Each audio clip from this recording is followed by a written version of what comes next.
gaay voilà ñu ziyaare leen rek bu baax di jox leen seen wàccuwaay bëgg am ak yéen waxtaan bu gàtt rek comme ni ngeen ko gisee foofu ci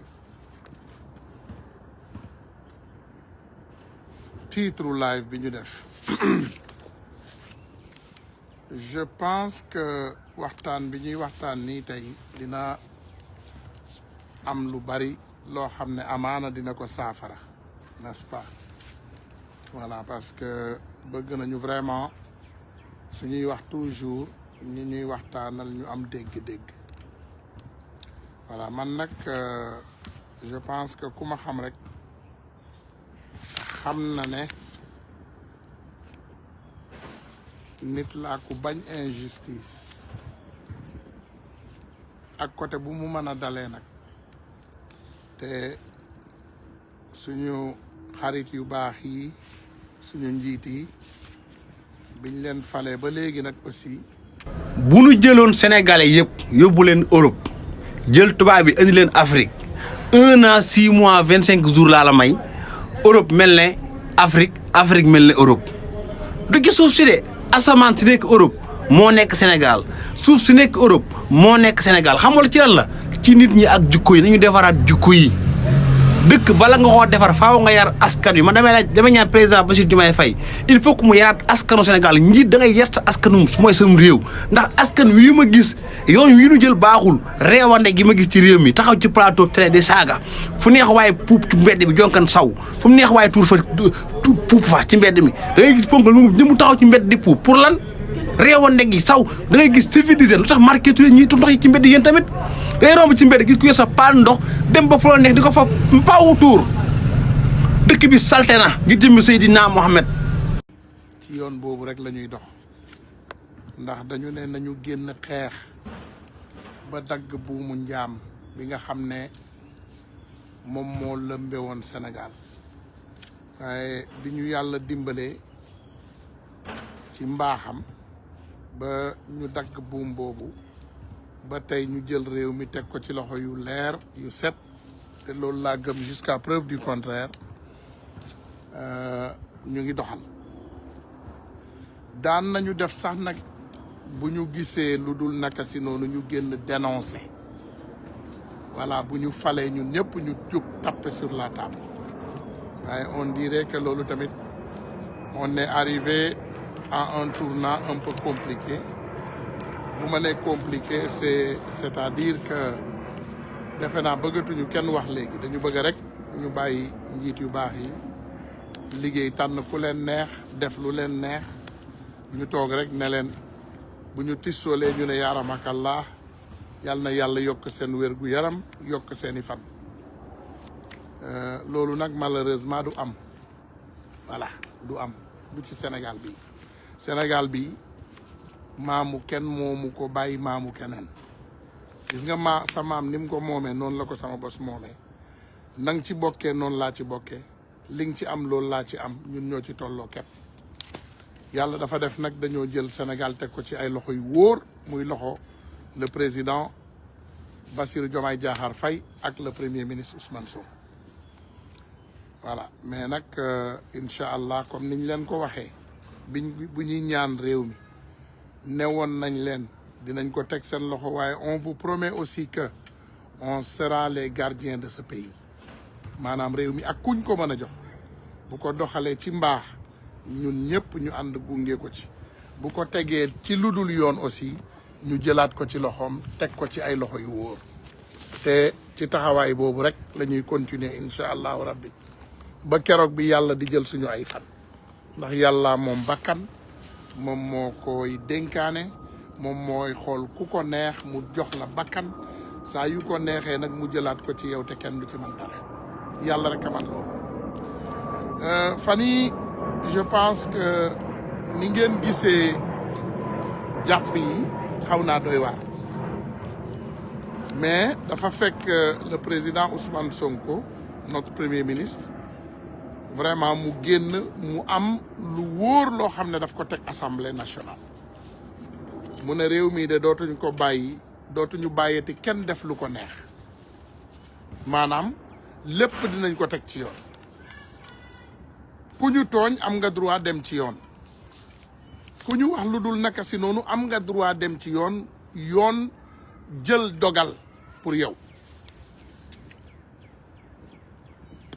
léegi nag ba mu waxee yooyu je pense que mu am ay personnes mal intentionnées yu ci profito bi nag boo ko déggee parce que comme le président Ousmane Sonko a dit léegi zéro tolérance la on a une dame je pense que yéen ñëpp dégg ngeen ko Fatou Kiné Cissé plus précisément génn am ay wax yi mu wax yooyu nag man Ousmane Tounkara may ñëwaat fii encore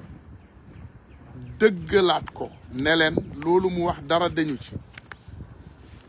ndax loolu mu wax ñun ñëpp waxoon nañ leen ko fi et on vous avait dit que on a les documents pour le prouver mais xam nga boo yoree ay documents yoo xam ne dafa nekk top secret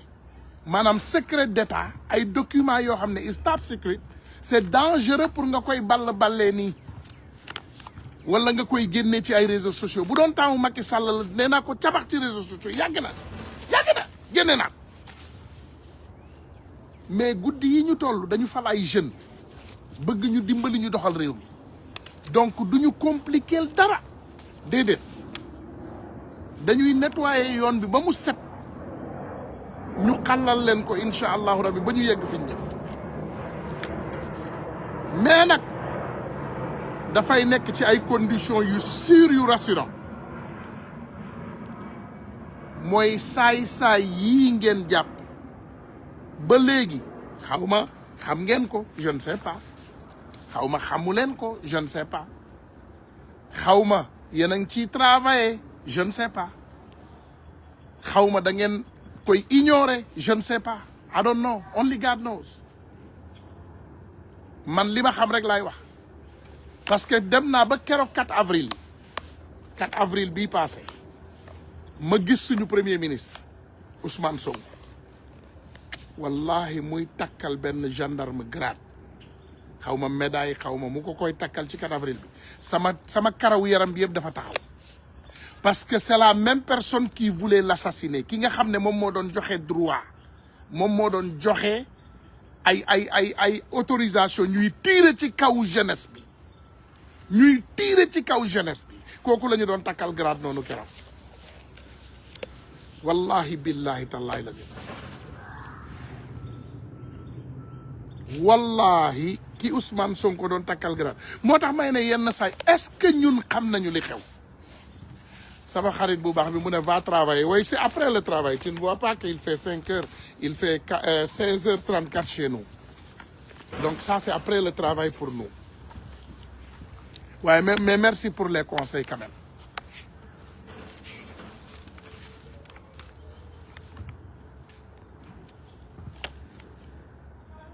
dama ne billahi wallahi tallahi lazim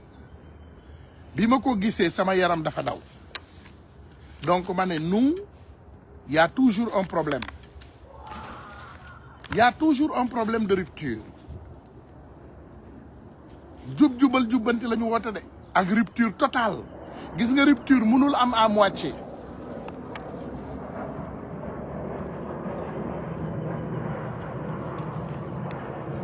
rupture mënul am à moitié gis nga boo bëggee rupture totale ngay am avec l'ancien système mais ils sont toujours là mais duñu bàyyi ñu sacrifier doomu sénégalais yi de njiit yi nag c'est leur choix d'avoir qui ils veulent dans leur entourage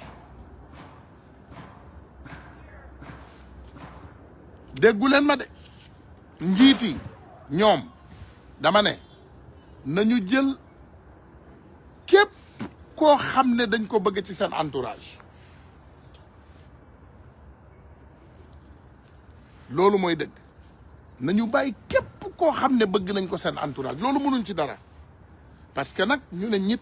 boo ko jiitee da nga koy wóolu parce que moi je pense que beaucoup de choses aussi il y a de la stratégie am na ñu bari ñoo xam ne ci liggéey bi je pense que am na stratégie te le président Ousmane Sonko man li ma gëm man li ma gëm naa ne incha allahu rabbi li ma gëm naa ne dinañu teg mbir yi ci yoon. Mais il faut laisser cette dame rentrer chez elle immédiatement. Moi, je prends mes responsabilités, hein. Man, su dame bi demul ñibbi këram, cette mafia de la gendarmerie, monsieur le général, tu connais de qui je parle. Monsieur le général numéro 2, tu connais aussi de qui je parle. Avec cette mafia, bi ngeen def jàpp nit ki parce que xam ngeen exactement ne si elle ouvre la bouche, xam ngeen ne bu ubbee gémmiñam àdduna tukki ci yéen. Xam ngeen ko, vous savez. Xam ngeen li xew. Xam ngeen exactement li xew. Vous savez ce qui se passe. Bu fekkee ne yéen da ngeen yaakaar ne àdduna bii nit ñi mën nañ leen ne y a des dossiers et y a pas de dossiers da ngeen di caaxaan. Mais ces dossiers bel et bien existent. Mais c'est top secret. J'en ai mi ngi sama loxo. Sama ordinateur, sama téléphone, partout. Ces dossiers, on les a.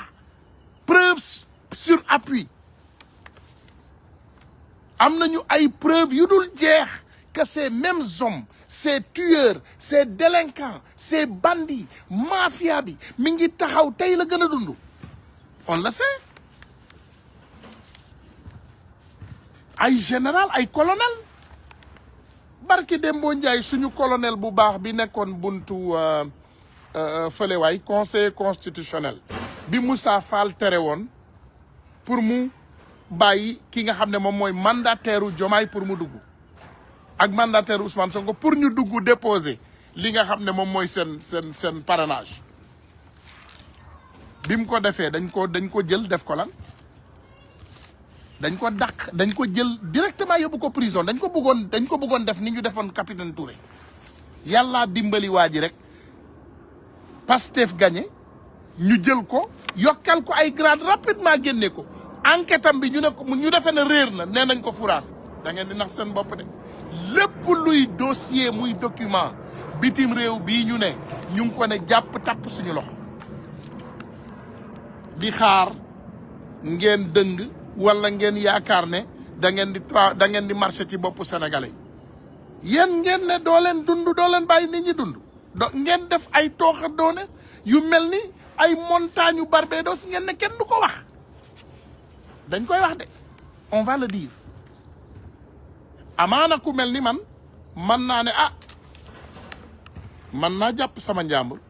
ne teg di seetaan di déglu mais on ne vous permettra pas di jàpp ay doomu sénégalais di leen def nu leen neex ku wax ngeen ne da ngeen koy jàpp tëj on demande automatiquement que le président Bassirou Diomaye Diakhar Faye compromis tu nous avais promis que da ngay protéger les lanceurs d'alerte il faut les protéger mais il y a des délinquants il faut que ñu démasquer leen quand tu ne démasques pas un bandit tu le laisses là, ils peuvent tous nous assassiner. Lii ma leen di wax nii nag it's a matter of national security sûreté nationale loolu la ñuy war a wax wallahi billahi sûreté nationale la ñii fa ne y a des personnes très dangereuses à vos entourages man nag yàgg naa wax defe naa ñi ma xam nañu ne 2016 ba léegi maa ngi leen di wax te lépp lu ma leen wax teg ngeen ci seen loxo ndax ba kenn mënuloon waxuma waxkat yu bees yi je ne parle pas de xam nga waxukaay vous voyez que man samay live sax dafa naka laa ko mën a tuddee organique samay live sax vous voyez que c'est pas masqué tout derrière moi defuma dara soluma masque puudaruma masqué wuma defuma xam nga je fais rien d'extraordinaire ndax dëgg rek laay wax te yàlla tax te dëgg nopp moo koy dégg du taar du dara li tax ngeen gis la plupart des temps mënoon naa def ni ñëpp dóor ab costume ñëw teg micro oui bonjour monsieur et madame non organique karaw bu froissé bi lunettes yi jacket bu modde bi t-shirt bi li ma gëm loolu lay wax.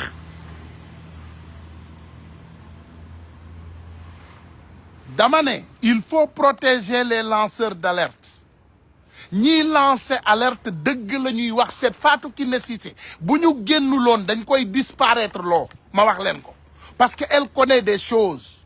et ce qu'elle connaît on le connaît ñun yàlla def na comme ni ma leen waxee ñun xam nañu bi mu waxee billahi wallahi tallahi lazim li mu wax yépp dëgg la rien que la vérité. Parfois je ne suis pas d'accord man dama leen di wax man sénégalais la parfois je ne suis pas d'accord avec beaucoup de jeunes sénégalais nekk ci territoire du Sénégal di waxee nen ni parce que foo xam nga ne amoo fa sécurité loo fay waxee pourquoi nga fay wax loo xam ne moo tax nit ñu bari moo tax ngeen leen di gis li ñuy xataraay yëpp waa kañ ngay ñëw ak kañ ngay non laissez-moi moi je viens quand je veux je sors quand je veux te duma leen tàggu je n'ai pas besoin de vous dire quand je viens ou quand je rentre soxlawuma ko on est tous des Sénégalais suñu amee pour ñëw suñu biir réew te ñun ñëpp ñoo ko bokk ñu def ko suñu amee pour ñibbi ñu ñibbi mais je vous dirai que sama diggante ak yàlla tout ce que cette dame a dit c'est la vérité et les preuves sont là pour le confirmer dañu gaawantu paraxe tëbal ko jël ko yóbbu def seeni enquête labaj te ki ñu def muy enquête la dame l'enquêteur qui a fait enquêter cette dame mais kooku booyu Moussa Fall la section de recherche allez vérifier ce que je dis allez regarder ce que je vous dis ñii enquête dame bi c'est les jeunes de Moussa Fall qui l'ont fait l'enquête je vous dis que la gendarmerie nationale du Sénégal corps bu respectable la bu respectueux aussi mais ci biir am na ci des monstres il y a des monstres am na ci ay monstres lépp lu yàqu Sénégal ñoo ko fa yàq nit ku baax ku dee Sénégal ñoo ko rey nit ku baax ku ñu jàpp Sénégal bandi yooyu ñoo ko jëli après ils les font des grades ils les fait des hauts gradés ma ne la keroog bi ma gisee 4 avril Ousmane Sonko di takkal grade 7 personnes wallahi billahi sama karaw yaram bi yëpp dafa doon taxaw il y a même des gendarmes qui m'ont appelé yoo xam ne am nañu déception totale mais nag le guide il ne peut pas tout connaître parce que on le cache des choses newoon nañu leen il y a beaucoup de choses qui ne sont pas am na mbir yu bari yoo xam ne kenn génneewu leen loolu mooy dëgg am na mbir yu bari yoo xam ne gars yi nanguwuñu leen génne on est entouré dama leen ne on est infiltré te rupture kenn mënu koo def à moitié je le dis et je le répète laissez cette dame rentrer chez elle ça peut créer des situations vraiment vraiment très sensibles yuy yëngatu ma wax leen ko nag man de xam ngeen li ma wax nee naa leen man ginaar kenn nenuma te kenn tënkuma je suis ce Sénégalais ku kenn tënkul dara tënkuma li ma lekkee ni liberté totale laa yor dara tënkuma amul dara lu may ragal lu dul yàlla te moom rek laa ragal te moom rek laa wóolu billahi wallahi tallahi la si laissez cette dame rentrer chez elle c'est mieux nañu joxante cër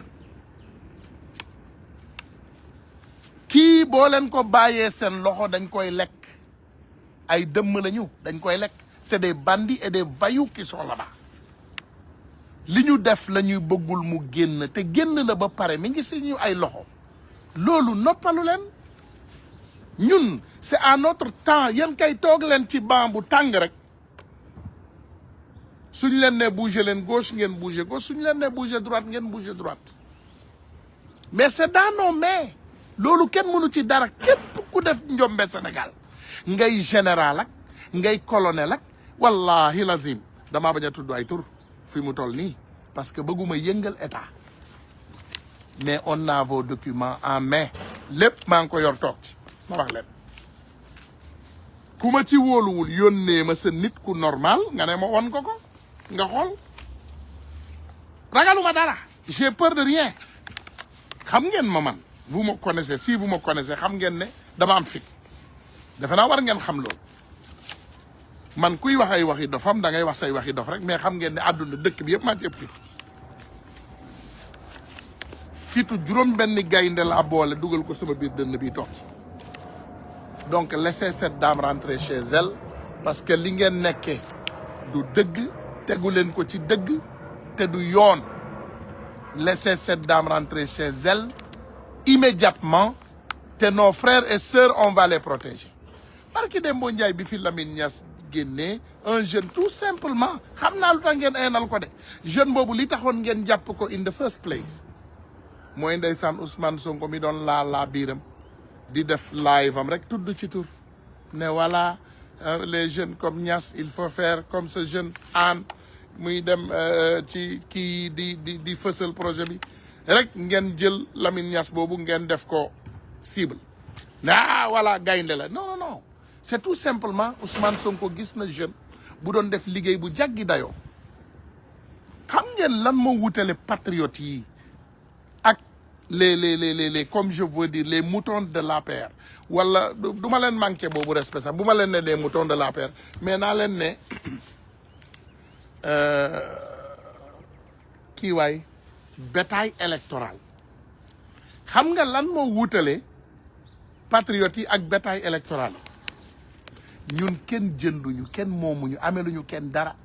ñun ñoo def ci projet bi deful ci ñun dara te xaaruñ ci dara nag pour muy leer te ba léegi lépp luñ ci war a def dañ ko ci def pour projet bi aboutir mais on ne laissera pas en aucun moment duñu bàyyi ay doomu aadama yaakaar ne da ngeen ñuy tënk vous allez nous prendre en otage da ngeen ñuy def lu leen neex ku leen neex ngeen jàpp ah vraiment arrêtez vos magouilles lu ëpp tuuru de dañu ne teg noppi dañu ne teg noppi parce que à un moment donné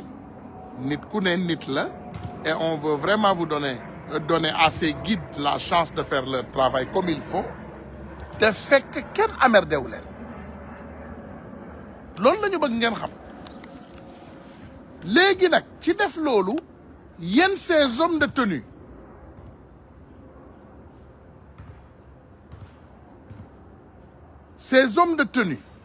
ngeen bëgg a jóg di jàpp ay doomu jàmbur di leen noot di leen def seen banditisme am na ku ma ne léegi tu as les voies autorisées pour parler avec les autorités man awma boobu problème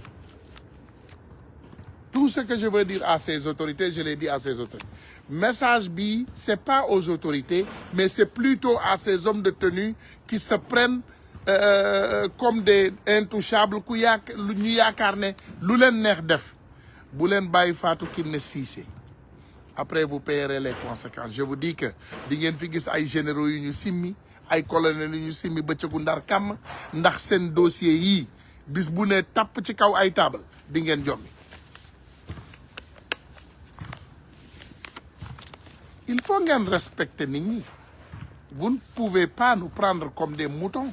ngeen nekk ci réew mi rey suñu ay doom rey suñu ay rak ñu xam ko vous les hauts gradés yow mii may waxal nga xam sa bopp PD nga xam sa bopp ah waxu saagaw ma de PD xam nga sa initial PD nga xam sa bopp tu as donné des autorisations à tirer sur ce peuple tu as donné des autorisations même à tirer dama lay wax de man ay gendarme laay waxal de ba pare ay documents laa yor tu as même donné des autorisations de tirer sur la presse tu as donné l'autorisation de tirer sur la presse radio Motorola gendarmerie yuuxu nga ci ba tay faites ce que je dis yuuxu nga ci ba tay on a tes ordres de ay vidéo sax yor nañ yéen da ngeen yeb nit ñi après vous permettez quand cette dame dit qu'il y a un danger elle mu yuuxu au feu yéen ngeen di xatraay loo leen di xatraay les documents sont là wallahi billahi tallahi lazim les documents sont là te duñu jeex. On en a des centaines de dossiers. ñun ñoo jàpp suñu njàmbur comme ni ma leen ko waxee encore une fois jàpp suñu njàmbur ne tekk toog ci. C'est des documents estampillés ñoom ñëpp ñu ngi nii xool leen c'est des documents mënuma génnee documents je te dis que c'est des documents sensibles ñu ngi fii they're here you can see them ay documents yi ñu tamponné la we have them a bunch on en a beaucoup bu ma la nee beaucoup rek gëm ko yéen xam ngeen ne bu ma la nee yor nañu ay documents rek su ma bëggoon taal réseaux sociaux yi tey dugal fi ay documents mu takk problème bii am nag mooy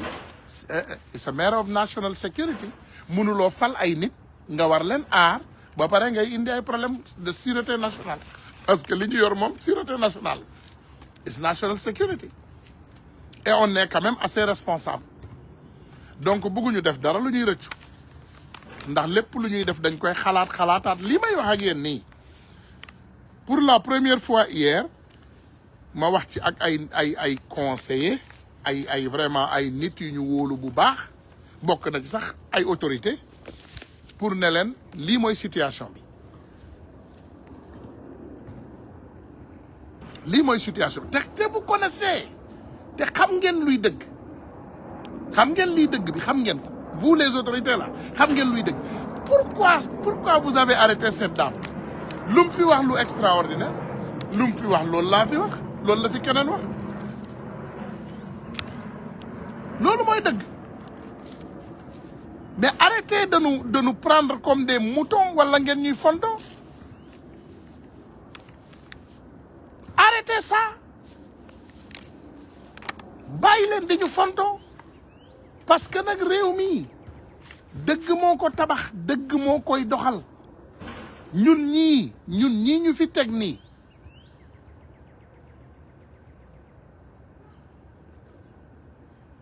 mu ne pardon c'est quelle dame et ce qu'elle a dit well ñoom xam nañu c'est quelle dame comme niñ leen ko waxee encore une fois je pense que yegg nañu daal foo xam ne cette Fatou Kiné Cissé encore une fois ce qu'elle a dit vous le savez te xam ngeen exactement ne lépp lu muy wax yor na ko yan preuve lay indi day del jël preuve yi kum koy teg loxo gendarmerie la koy teg tu peux accuser des gendarmes et aller faire une enquête à la gendarmerie à la section des recherches avec un jeune de Moussa Fall qui est prêt à te sacrifier tu lui donnes tes preuves mais preuve yi ñun ñu ngi ko yor bàyyi leen femme bi bu dee preuve ngeen bëgg ñëw leen ci man j'ai les preuves wallahi billahi tallahi lazim li may wax ni man jullit laa xanaa ku gëmul dara xam nga ne damay julli billahi wallahi tallahi lazim j'ai les preuves billahi wallahi tallahi lazim j'ai les preuves billahi wallahi tallahi lazim j'ai les preuves billahi wallahi tallahi dara jaralu ma loolu xanaa nga indi woon kaamil ma teg ci sama loxo j'ai les preuves preuve yi kay mi ngi fi xanaa kay leneen ngay wax on est quand même responsable et sujet bu yeggee ci sûreté nationale maanaam ci vraiment national security nga def attention tu es un peu responsable c'est tout mais lii daam bi wax waaye yow mais on l'a dit on vous a même donné des noms on vous a même donné des noms la dame quand même moom joxewul benn tur mais nous on vous a donné des noms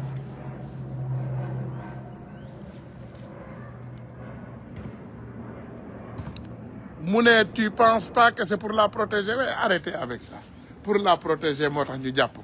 loolu la ñuy waxoon ci bi ñuy jàpp pros dañ ko doon jéem a protéger kenn protégé wul kenn pourquoi kaso ngay protéger ni mais sa yow xuuru xar du mi ngi ci dëkk bi di wax du n'importe quoi xuuru xar a ngi ci dëkk bi di wax du n'importe quoi ak ñeneen mais ils sont bien protégés c'est la démocratie démocratie la mënuloo tere kenn wax dans une démocratie les gens ont le droit de parler léegi nag wax taxul nga war a wax lu la neex def lu la neex teg dara du la ci fekk loolu moom amut fenn. voilà loolu amul fen mais kanta ndaw si génn di wax ale ko ba ñibbi kanam alhamdulillahi rabbil alamin laissez la dame rentrer chez elle bari na fi ay morom li mu xam loolu la téeméeri junni nit ni moom xam c'est la vérité rien que la vérité may leen ma une seconde ba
di jéggaluwaat rek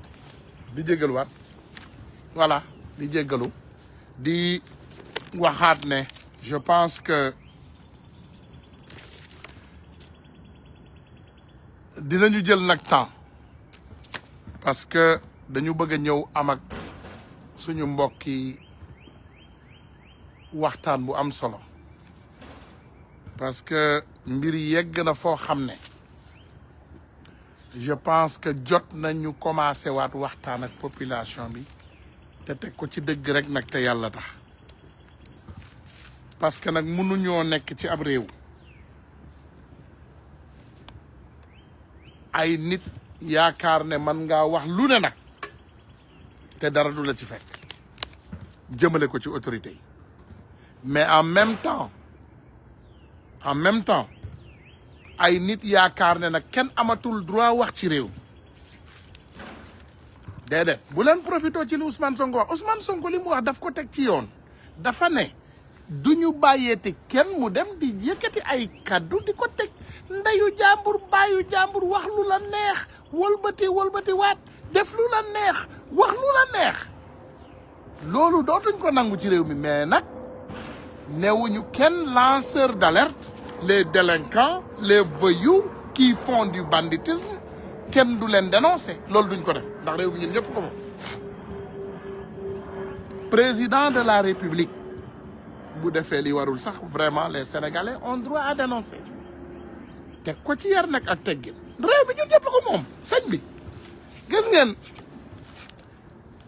je pense que suñu autorités yi am na lu leen yàlla may lu ñu xam ils savent que problème bi gën a mag ci Sénégal ñoom ñoo ko am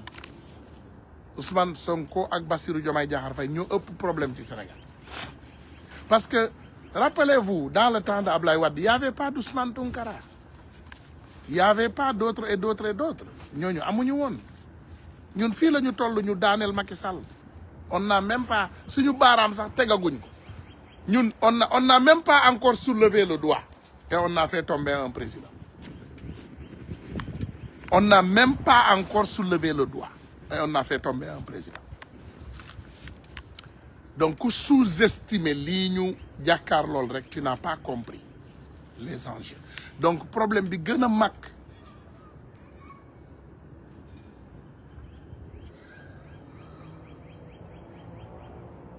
problème bi gën a mag tey bi gën a mag suñu njiit yi ñoo ko yor parce que nag dañu teg responsabilité bu rëy seen loxo voilà freedom of speech maanaam il faut ngeen xam ne loolu loi bi moo leen ko may liiral na leen article loi bee leen ko may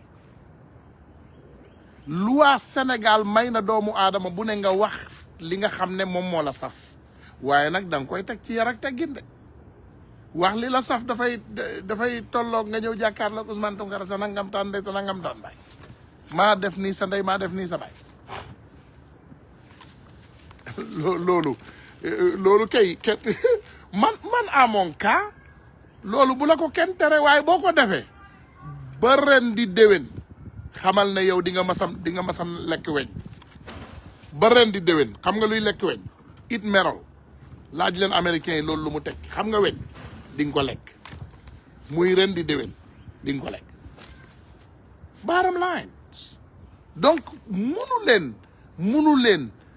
à un moment donné yaakaar ne vous êtes permis de tout faire xam nga man sénégalais dafa am lu ma neex ci yéen sénégalais day def njombeen bu ne weñ nga gis ko mu ne la diw daf ko doon def j'ai vu même gis naa ay nit yu ma catégorisé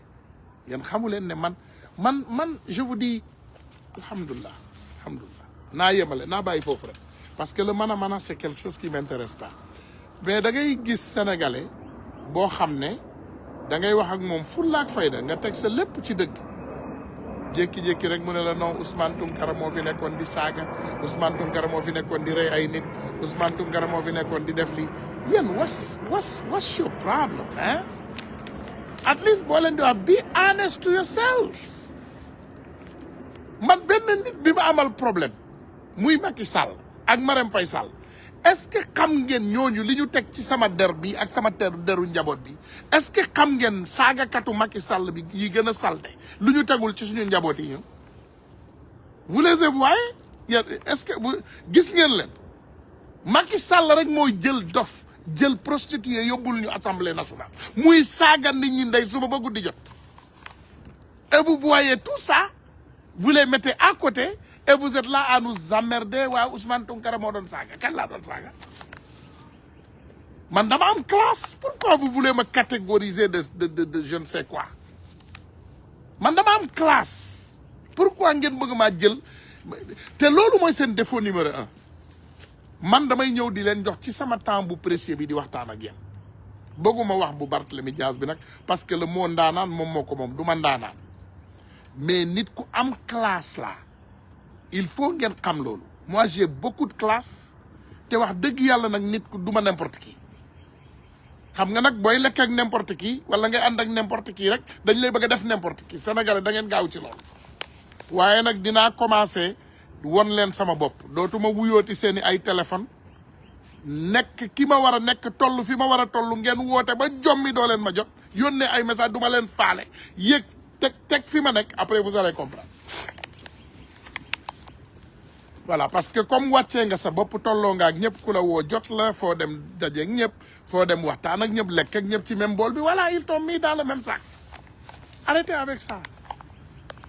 ngeen bëgg maa jël nag kilifa gu mel ni toll ni man saa boo leen di wax seen waxi dof rek ngeen jël ma man comme exemple man damay seen morom non duma seen morom lu tax saa boo leen jëlee seen waxi dof rek ngeen jël ko bëgg ma koo bëgg mais tu fais quoi ah déglu gis nga li may wax gis voici la foutaise mu wax ay waxam ba pare mu def ma catégorie waaw du ma tudd nag ay turu jàmbur voilà moi tu ne me feras pas doo ma dugal ci sa bateau bi dof ngeen rek xoolal li xoolal tu fais partie des catégories gis nga li may wax c'est ça le problème la plupart des apéristes là vous avez des têtes vides yéen waa APR la plupart seen tête dafa vide donc pour yéen bépp nit buy wax rek mook seen saagakat yi ak seen waxkat yi ñiy taal TikTok bi pour TikTok fay leen je vais vous dire une chose ngeen fàttalikuwaat ko dama leen koy waxaat rek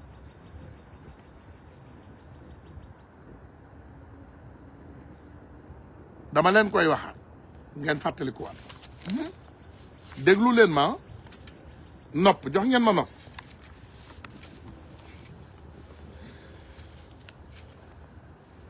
amuma benn page bu ma monétiser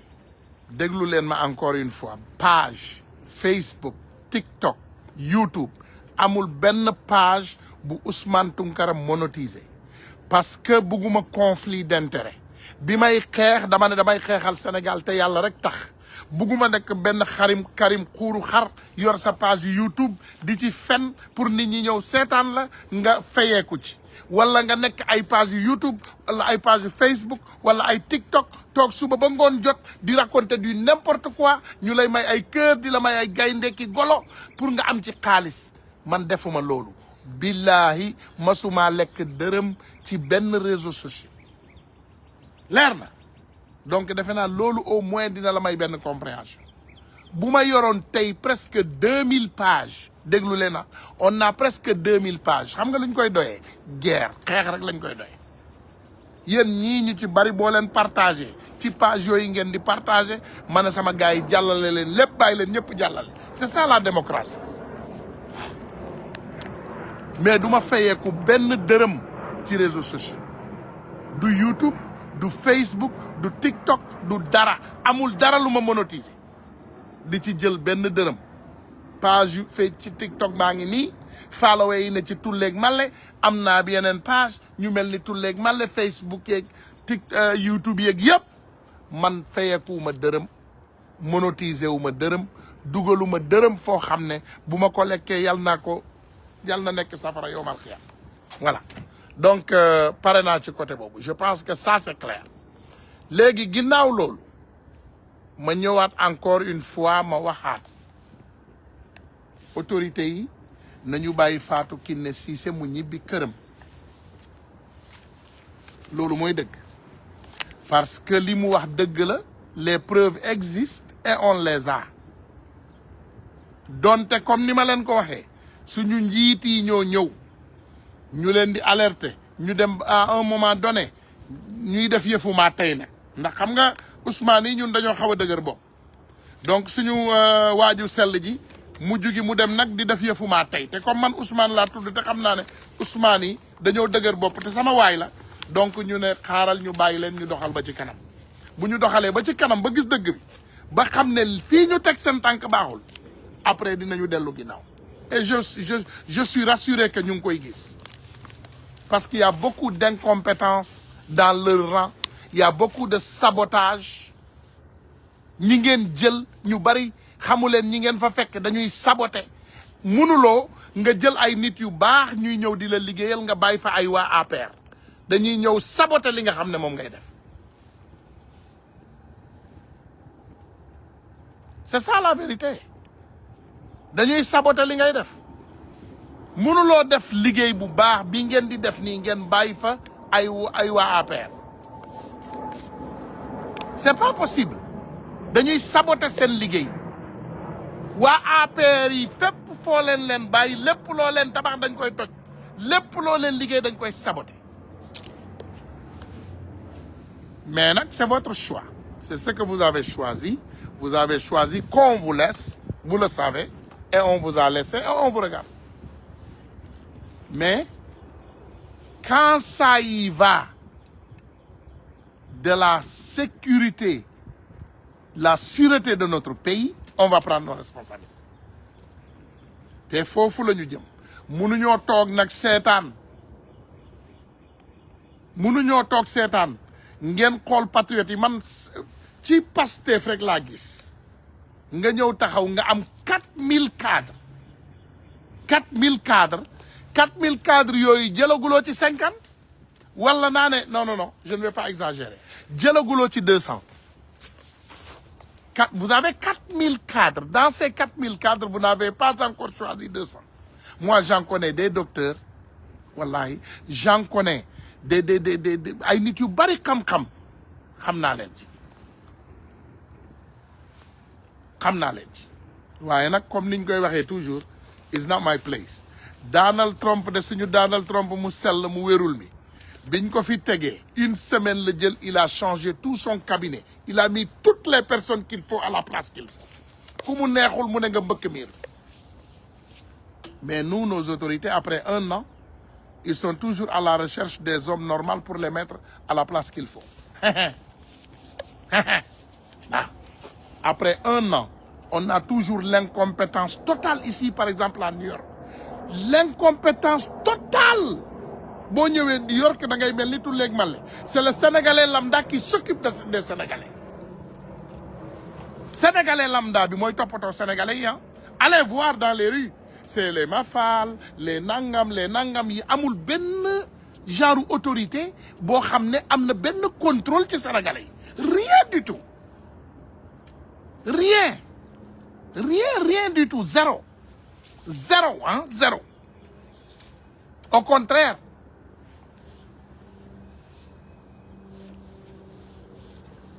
Non. Et crypto, non. On ne peut pas prendre tout le monde. Mais tu peux me dire qu'avec tous les jeunes cadres du PASTEF qu'on a ici, il faut laisser les amis de Mame Mbaye Niang dans tous les ambassades du monde. Nous avons promotion touristique. Avec tous nos cadres, avec tous les jeunes. Mon cap ak yenen. C'est ce que tu veux me dire? Tu sais combien de jeunes ñoo fi nek yu compétents? L'incompétence, c'est une maladie. Non. C'est pas acceptable,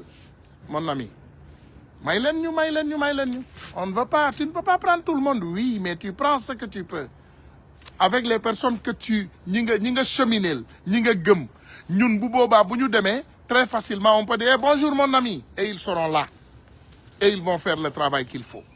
Waye légui da ngay wo ay bandi sax di len wax ay travail yu sérieux ñu nek fa nan la oui. Oui, les documents sont envoyés. Maintenant, on attend les réponses. Li mo xew. Li rek mo fi am. Rien ne bouge.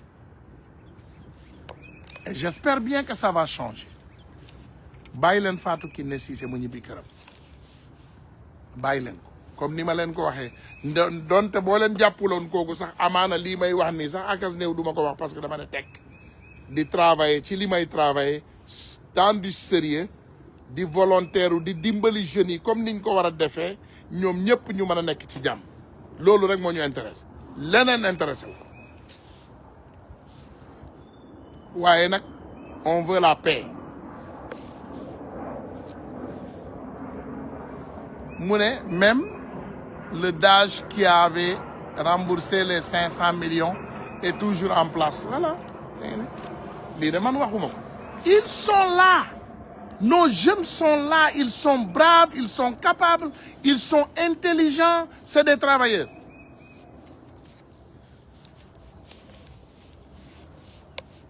Ils sont là. Ay lex yu bees rek ngay gis ay lex yuy génn ay biir yuy rëy ay leer ay ndel yu bees ay mbaxana yu bees ay mbasin yuy tàkk loolu rek ngay gis. Rien d'autre. Te loolu jikko ñële la jikko ñële la ñële ñooy def yu mel noonu jikko waa boor bee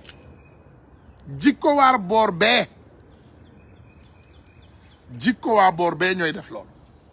ñun suñu côté on sait que c'est des personnes dignes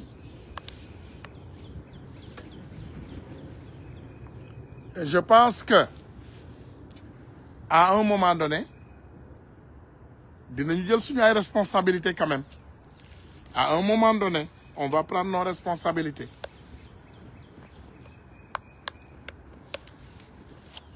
à un moment donné Baos moom Khadim Bamba kooku jàmbaar la lui il est extraordinaire comme notre shérif Amadou Chérif Diouf suñu ministre waaw moom tamit vraiment c'est quelqu'un qui est très très très bien baax nañu de avec sama ministre préféré Serigne Gueye Diop voilà borom xam-xam la day liggéey moom côté commerce bi moom ak local bi moom mi ngi yëngal mbir yi daal njëg yaa ngi yëngatu voilà Jean-Michel voilà ils sont là les jeunes sont là ils sont capables le problème que j'ai mooy waa APR yi nekk sur place ba léegi bandi yi nga xam ne ñu ngi saboté et le président l'a dit ci waxam keroog mu ne président Macky Sall xam nañ ne dem nañu bàyyiwul léegi président Macky Sall bu demee te bàyyiwul xam ngeen ne mi ngi yàq ngeen yaakaar ne ngeen yaakaar ne kooku ñi mu bàyyi ci ginnaawam dinañu liggéey demandez-vous la question. Mais monsieur le président, c'est quand même un peu contradictoire. Toi, tu dis que le président Macky Sall, toi-même, tu sais qu'il est parti, mais il n'a pas lâché.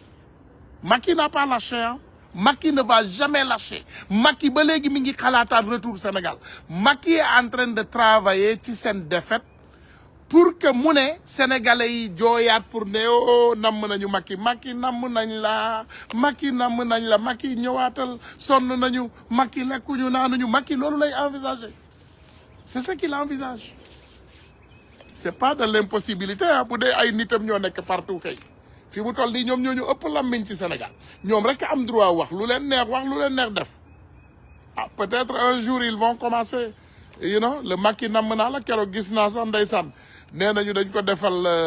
le vieux charognard Babacar Gaye nee na daf ko defal kii nu mu tudd daf ko defal kii quoi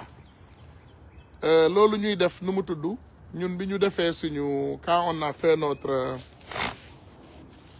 waaye li ñuy signé waaye ce qu'on signe la sama bopp bee fees waaw Babacar Gaye le charognard nee na dafa defal Macky kii pour ONG bi nga xam ne ñoo ko jël Maroc ñu ne ñoom dañu def waay jox leen ma waay pétition merci on a fait une pétition pour demander à l'ONG d'exclure Macky. Est-ce que xam nga ne le vieux charognard Babacar Gaye avec son petit crew de Koulouna nee nañu ñoom it dañu defar pétition au support de Macky ñu ngi testé ils testent l'eau li américains yi they testing the waters ils sont en train de tester l'eau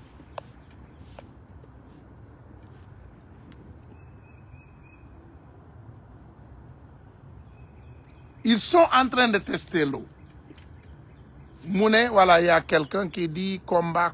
mu ne pourtant Serigne Gueye Diop tu sais man nag malheureusement comme ni ma leen koy waxee yàlla dafa def kooku moom dama ko bëgg rek parce que dama gis muy liggéeykat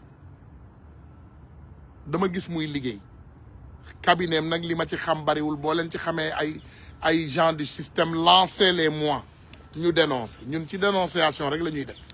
les gens du système doivent être radiés il doit dégager de ce projet parce que amuñu benn place ci projet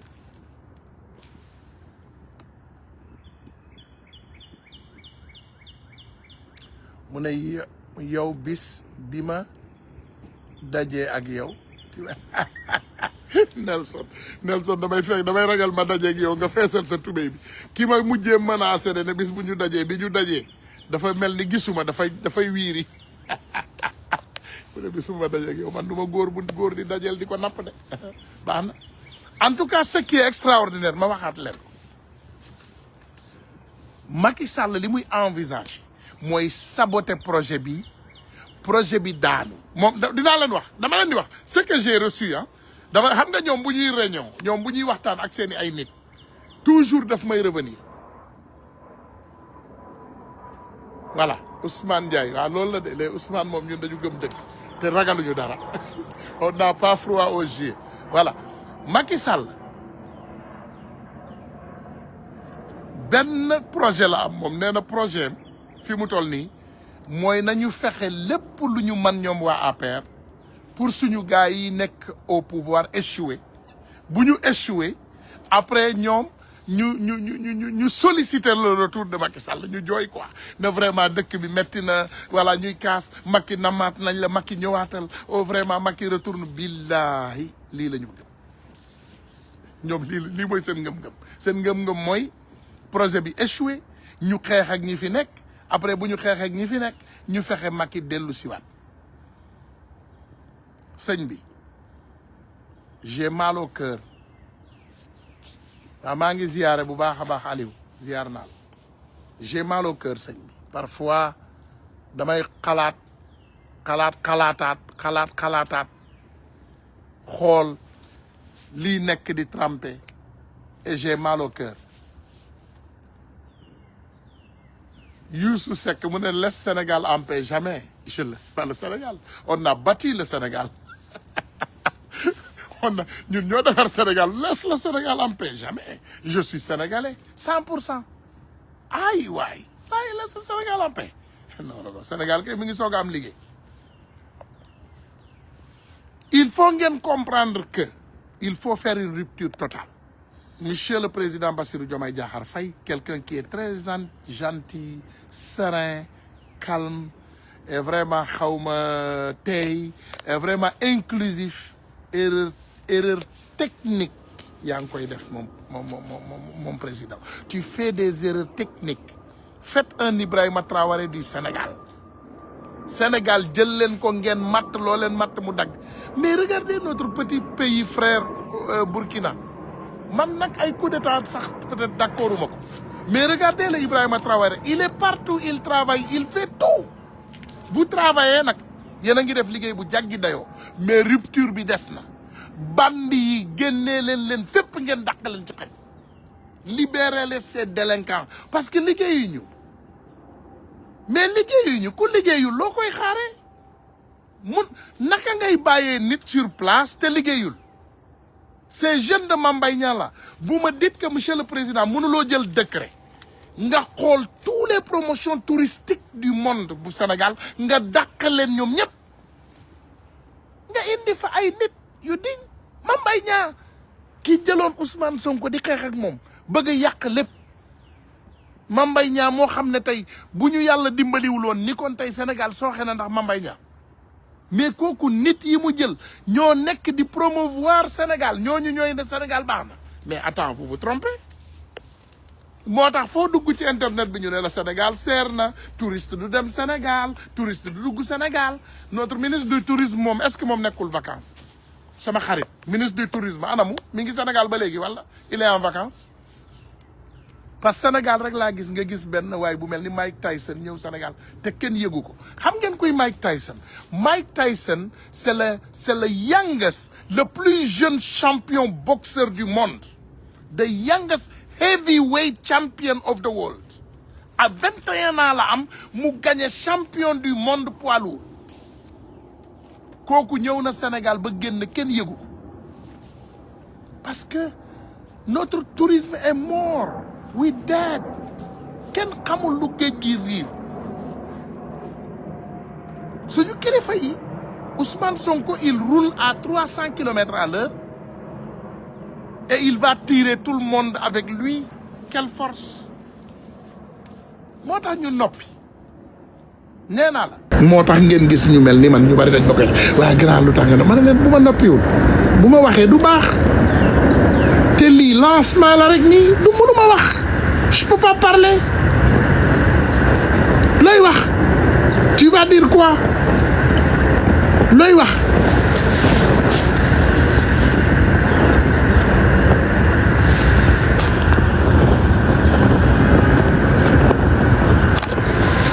looy wax lan lay wax je n'ai rien à dire.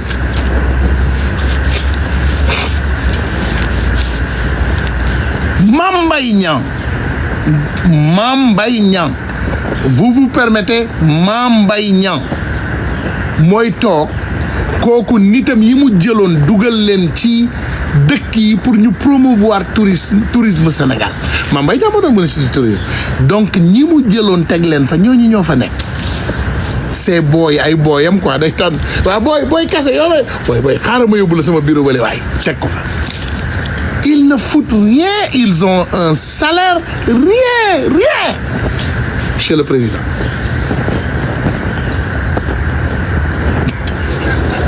Modou Sow waxuma de yow yaa wax boobu man dama la ne hein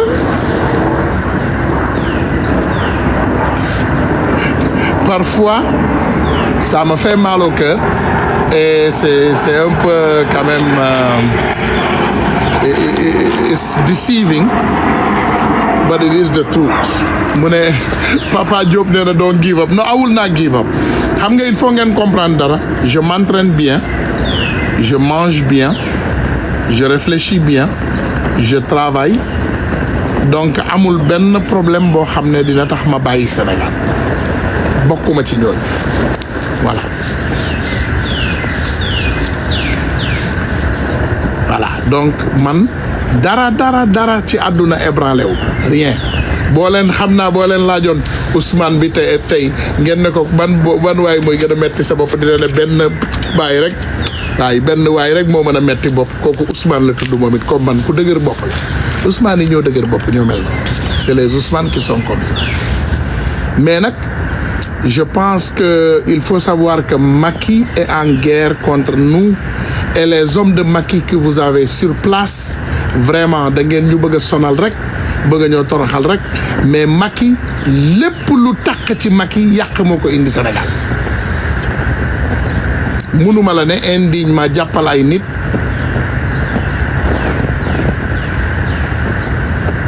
mënuma la wax indignement nga jàpp ay nit nga def leen prison mënuma ko wax voilà mais mën naa la ne quand même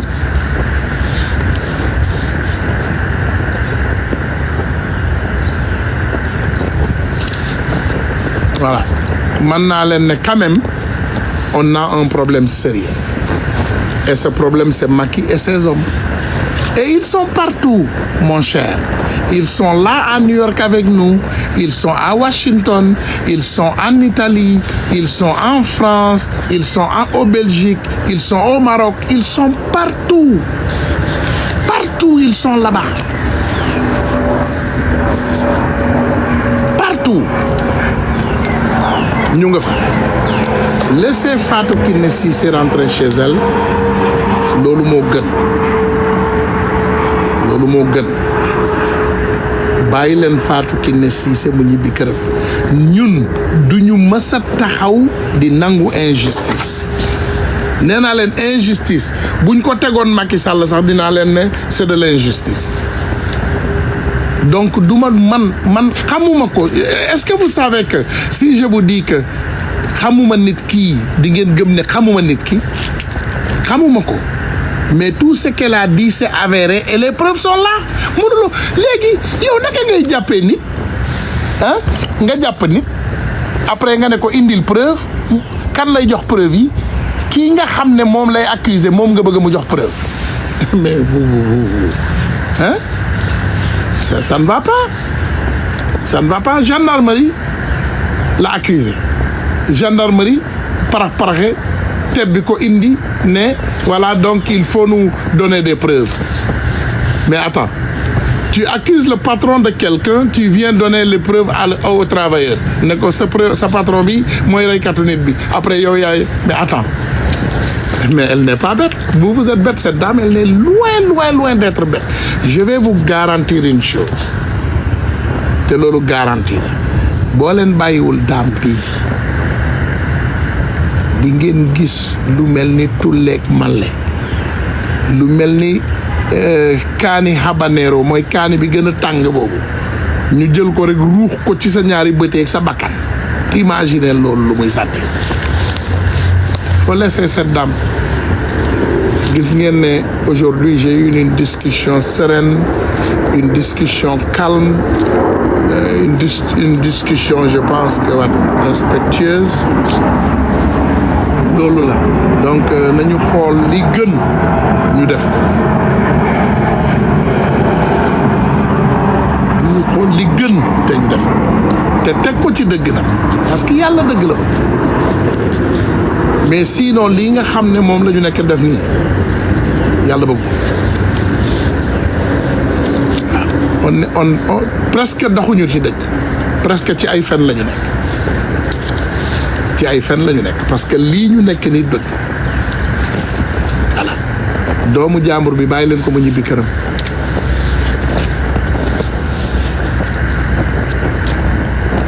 Pape Diagne les preuves sont certaines preuves sont à garder nee naa leen billahi soo leen xamoon tout ce qui est enveloppé dans ces problèmes vous avez des généraux vous en ce moment nee naa la Ousmane Sonko ki mu doon takkal grade 4 avril sama karaw yaram bi yëpp dafa taxaw c'est les mêmes personnes qui donnaient des ordres pour le tuer mais Sénégal c'est comme de la guignole mais tu ne peux pas avoir des gendarmes indignes parmi des gendarmes dignes. Et les indignes, c'est les hauts gradés. Et les dignes, ils ne sont pas gradés. Et les hauts gradés vont toujours essayer de mater ces dignes. il faut les radier de la gendarmerie dakkal leen comme xaj génnee leen fa takkal ngeen ay nit grade billaay soo leen xamoon di ngeen leen simil grade.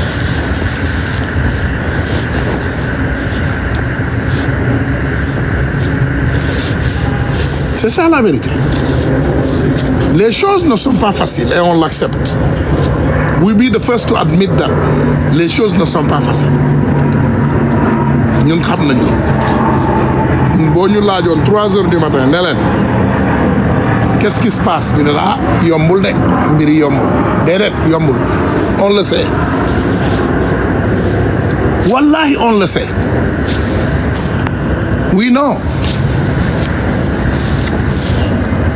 C'est ça la vérité. Mais il y a des difficultés. Laissez cette dame rentrer chez elle. C'est ça la vérité. Ngeen may ñu jàmm.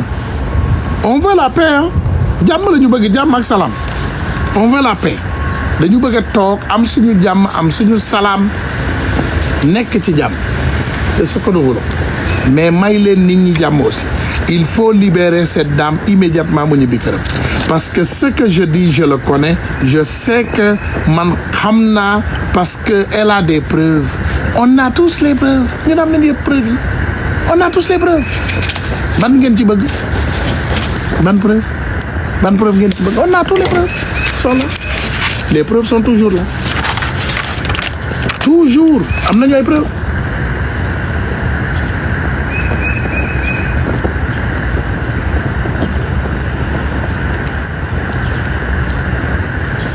On a des preuves du jeex li ñu yor ci preuve bari na li ñu yor ci preuve bari na de nee naa leen ba ci document Amadou Sall jëndum arme li ñu xam bari na de faites attention.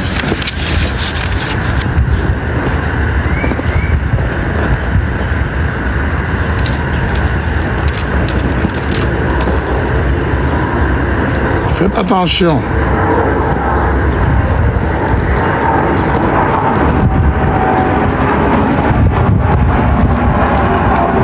Li ngeen bëgg a def loolu du doxati. Maté moom c'est fini. Je ne parle pas de nos autorités hein, je parle plutôt aux xam nga bandi yi nga xam ne ñoom lañ fa bàyyi ba léegi ñu nekk di fayantoo xale yi. Parce que lii ngeen def par exemple Lamine Niass l'autre jour lan la lu dul coxor ça c'est de la lâcheté yéen a ko tey ngeen jàpp xale yi di leen attaquer yéen a ko tey vous faites exprès vous attaquez les gens voilà.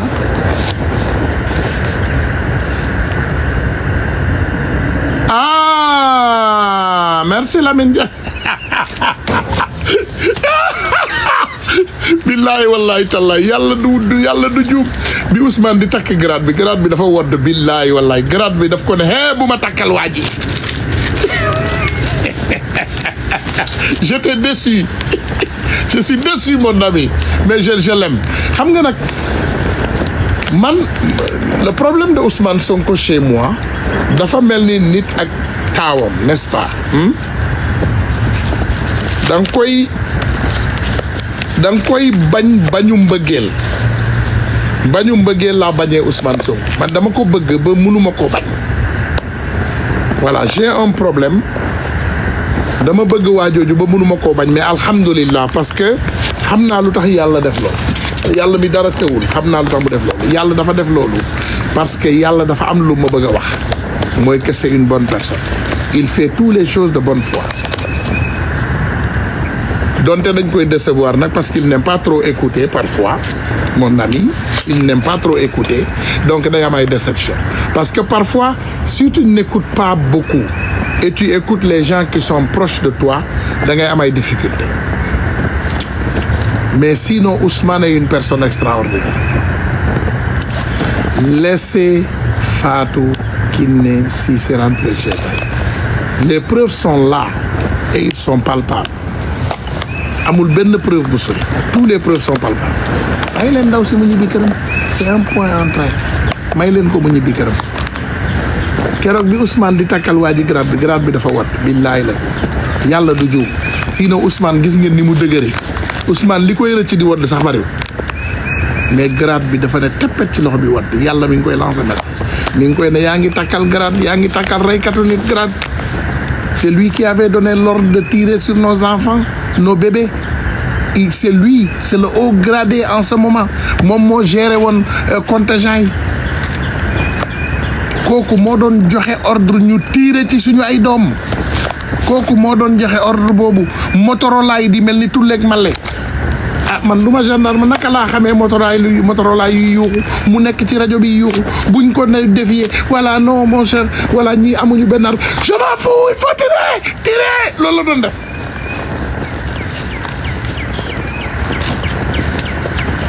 lii la doon def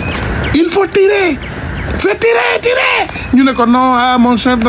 voilà journaliste yi tirer il faut tirer lii la doon def il donnait des ordres de tirer sur la population kooku la ñu takkal grade et je pense que le ministre de l'Intérieur le général Jean-Baptiste Tine il connaît ces choses-là pourquoi parfois ne le pas dire aussi aux autorités cette affaire militaire yi sa waay noppi yaru militaire bi tamit yéen saa yi mën ngeen di créer le problème parce que comment connaître un délinquant un bandit ngeen gis ñu koy takkal ay grade kenn du taxaw ne bu leen ko def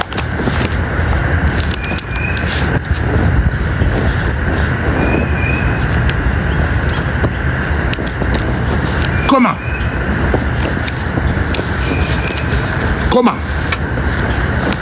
si vous n'êtes pas sûr au moins radier les hommes bu leen fi bàyyi tirer il faut tirer ci Motorola yi lay jàpp di yuuxu Motorola gendarmerie yi dégg naa dafa yuuxu ba affaire yi di takkar il faut tirer ñooñu ngeen mën leen taxaw di takkal ay grade c'est parce que vous n'avez pas toutes les informations qu'il faut mooy problème bi effectivement that's why we come back to les hommes qu'il faut à la place qu'il faut il faut ngeen am ay nit yu xarañ il faut ngeen am ay nit yu xarañ yoo xam ne dañuy xam lépp ñu leen koy wax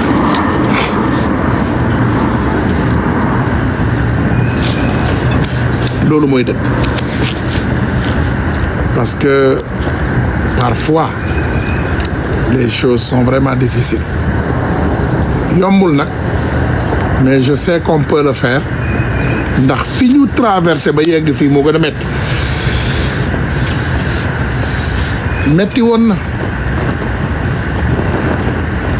bàyyi leen ndaw si mu ñibbi këram waxu sage la de wax naa ko bu ma kenn ñëw ëllëg ne